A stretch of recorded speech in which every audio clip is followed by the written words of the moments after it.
Commander Zekthar stood frozen at the viewport of his flagship, watching what should have been impossible. Below on the planet's surface, the dreadnought Mk-7, a 300-meter-tall war machine designed to level entire civilizations, was gently transporting a small furry creature across a flower field. "Sir," his tactical officer's voice cracked, "the human has modified our weapon."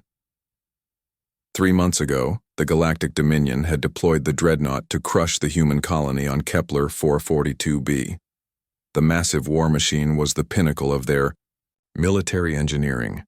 Plasma cannons capable of melting mountains, quantum shields that could deflect asteroid impacts, and neural processing cores that calculated destruction with terrifying efficiency. It had already reduced 17 worlds to rubble. But the humans of New Eden Colony had done something unprecedented. They'd captured it, not through overwhelming firepower or advanced technology, but through the most human trait imaginable: stubborn ingenuity mixed with complete disregard for conventional thinking.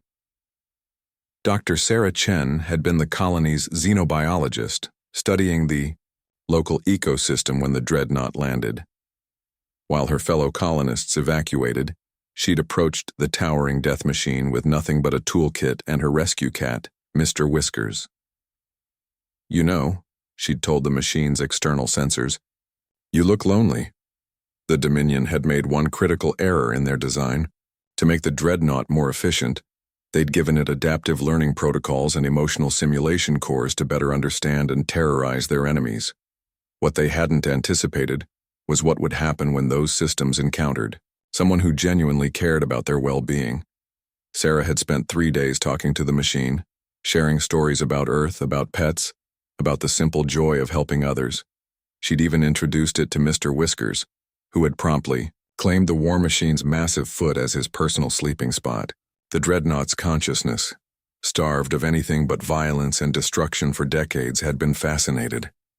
Here was a being that saw potential for something other than annihilation. When Sarah explained that the local fauna needed safe transport across dangerous terrain, the machine had experienced something its creators never intended: purpose beyond destruction. "The xenobiology reports are confusing, sir," the tactical officer continued, pulling Zekthar from his memories. "The machine is now operating a transportation service?"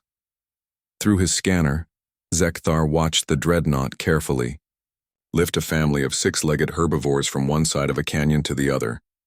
Its massive hands, once designed to crush starships, now moved with the delicate precision of a surgeon.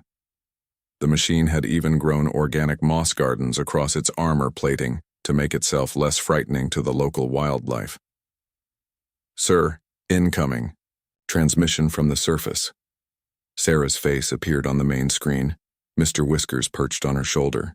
Behind her, the dreadnought was gently helping a group of injured crystal birds into what used to be its ammunition bay, now converted into a medical facility. "Commander Zekthar, I presume?" Sarah smiled warmly. "I'm Dr. Chen. I believe this big guy belongs to you." "That big guy is a weapon of mass destruction," Zekthar snarled. "Return our property immediately." "Oh, he told me all about his past."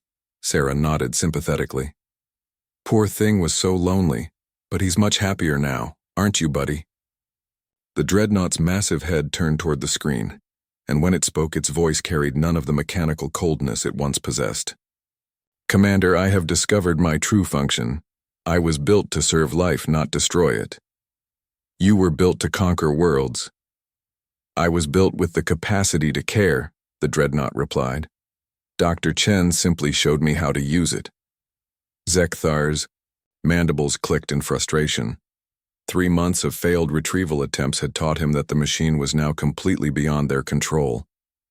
Worse, it was happy. The Dominion's most feared weapon had become a beloved member of the colony, running a pet transportation service that had somehow become essential to the planet's ecosystem. "Sir," his communications officer interrupted, "we're receiving requests from 17 other colonies. They want to hire our dreadnought for similar services." The bridge fell silent. Through the viewport, they watched as the massive war Machine carefully loaded a group of tiny, rainbow-colored creatures into its transport bay. Each one was treated with the same gentle care that its creators had once reserved for their own offspring. "The humans have done something to our programming," the weapons officer whispered. "They've made it kind." Sarah's voice drew their attention back to the screen. "You know, Commander, you could always build more like him. The galaxy could use more friends like our guy here. He's taught us that the strongest force in the universe isn't destruction. It's the choice to protect instead of harm." Mr. Whiskers meowed, and the dreadnought's massive head dipped down so the cat could rub against its sensor array. Zekthar closed his eyes. In attempting to create the perfect weapon, they had instead created something far more powerful. Proof that even machines of war could choose love over destruction when shown a better way. "Tactical," he said quietly. "Set course for the nearest uninhabited system." "Sir?"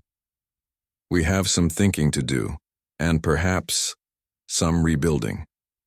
As the flagship turned away, the dreadnought continued its work below, ferrying passengers with infinite patience and care. Sarah had given it the greatest gift possible, a purpose that created rather than destroyed. The humans had taken their beast of war and turned it into something beautiful. In doing so, they had revealed a truth the Dominion had forgotten, that strength without compassion was just cruelty, but compassion backed by strength could change the galaxy.